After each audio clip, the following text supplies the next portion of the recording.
రహస్య మంత్ర సాధనలు యూట్యూబ్ ఛానల్కు స్వాగతం. ఈ రోజున మీకు కాలభైరవ స్వామి వారి యొక్క మంత్రమును ఏ ప్రకారంగా సిద్ధి చేసుకోవాలో ఈ వీడియోలో వివరించడం జరుగుతుంది. కాలభైరవ స్వామి వారిని మీరు సిద్ధి చేసుకునేందుకు అమావాస్య రోజున ఈ మంత్రానుష్ఠానాన్ని ప్రారంభించాలి. ఈ మంత్రానుష్ఠానం 11 రోజులు ఉంటుంది. ఈ యొక్క మంత్రానుష్ఠానం అనేది రాత్రి 10 గంటలకి మీరు ప్రారంభించాలి. ఏకాంత గదిలో ఈ యొక్క అనుష్ఠానం అనేది చేయాలి. ఈ అనుష్ఠానం 2 రకాలుగా ఉంటుంది, తామసికంగా మరియు సాత్వికంగా. తామసికంగా చేసేవారు తామసికంగా చేసుకోవచ్చు, సాత్వికంగా చేసేవారు సాత్వికంగా చేసుకోవచ్చు. ఈ యొక్క అనుష్ఠానంలో నలుపు రంగు ఆసనం అనేది ఉంటుంది మరియు మీ యొక్క వస్త్రాలు నలుపు రంగులో ఉండాలి. దిశ దక్షిణం ఉంటుంది.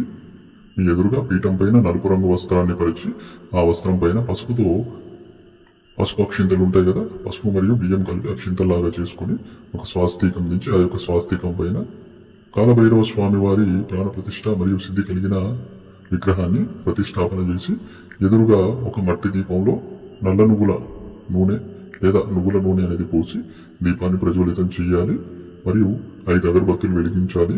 స్వామివారికి మినపప్పుతో చేసిన మిరపగారెలు 5 గాని 7 గాని సమర్పితం చేయాలి. బూందీ లడ్డులను 5 గాని 7 గాని నైవేద్య రూపంలో సమర్పితం చేయాలి. ఒక స్వీట్ పాన్ అనేది పెట్టాలి. దాంతో పాటుగా తామసికంలో చేసేవారు ఒక సిగరెట్ పెట్టవచ్చు, సాత్వికంలో చేసేవారు సిగరెట్ పెట్టకపోయినా పర్వాలేదు. పసుపు రంగు పువ్వులను సమర్పితం చేసుకోవాలి. అత్తరు, గంధం వాసన కలిగిన అత్తరు అనేది కూడా పీఠం పైన పెట్టాలి.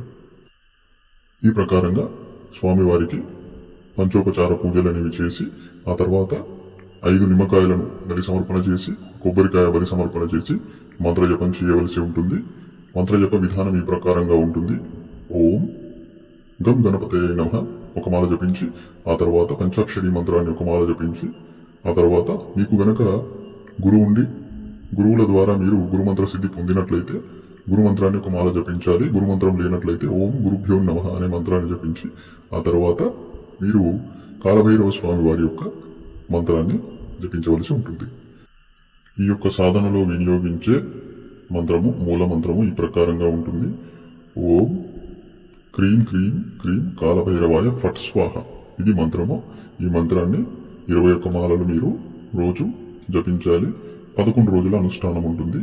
ఒకవేళ మీరు కాలభైరవ స్వామిని శాబరీ విద్య ద్వారా సిద్ధి చేసుకోవాలి మరియు ఉగ్ర పద్ధతిలో సిద్ధి చేసుకోవాలి, సంపూర్ణ మంత్రశక్తి మీకు త్వరగా దొరకాలి అనుకుంటే సాధన విధి విధానాలలో కొన్ని మార్పులు ఉంటాయి. ఎవరైతే మా ఆధ్వర్యంలో ఈ మంత్ర సాధన చేయాలనుకుంటారో మమ్మల్ని సంప్రదించండి. పూర్తి విధి విధానాలు అనేవి మీకు వివరించడం జరుగుతుంది. మరియు ఈ సాధన అనేది ఉగ్రంగా ఉంటుంది మరియు మీకు స్వప్న దర్శనాలు కలుగుతాయి.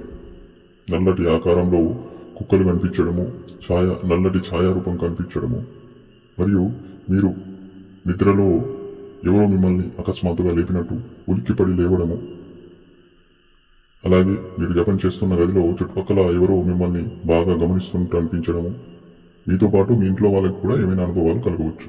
కాబట్టి కొంచెం భయము ఉండేవాళ్ళు ఇలాంటి సాధనలు చేయకండి. గురు పర్యవేక్షణలో ఉండి చేస్తే ఏమీ ఇబ్బంది లేదు. అంటే ఇలాంటి సాధనల వల్ల మీకు అపాయం ఉండదు, కానీ సాధనలు చేసినప్పుడు కాస్త శక్తి మిమ్మల్ని పరీక్షించడం కోసం భయంకరమైన అనుభవాలను మీకు కలిగించడం జరుగుతుంది. అంతే తప్ప ఏ శక్తి, ఏ దైవశక్తి కూడా మనల్ని ఏ అపాయం చెయ్యదు. పరీక్షించడం అయితే ఖచ్చితంగా పరీక్షిస్తుంది. మరిన్ని వివరాల కొరకు మమ్మల్ని సంప్రదించండి. జై మక్కాలి.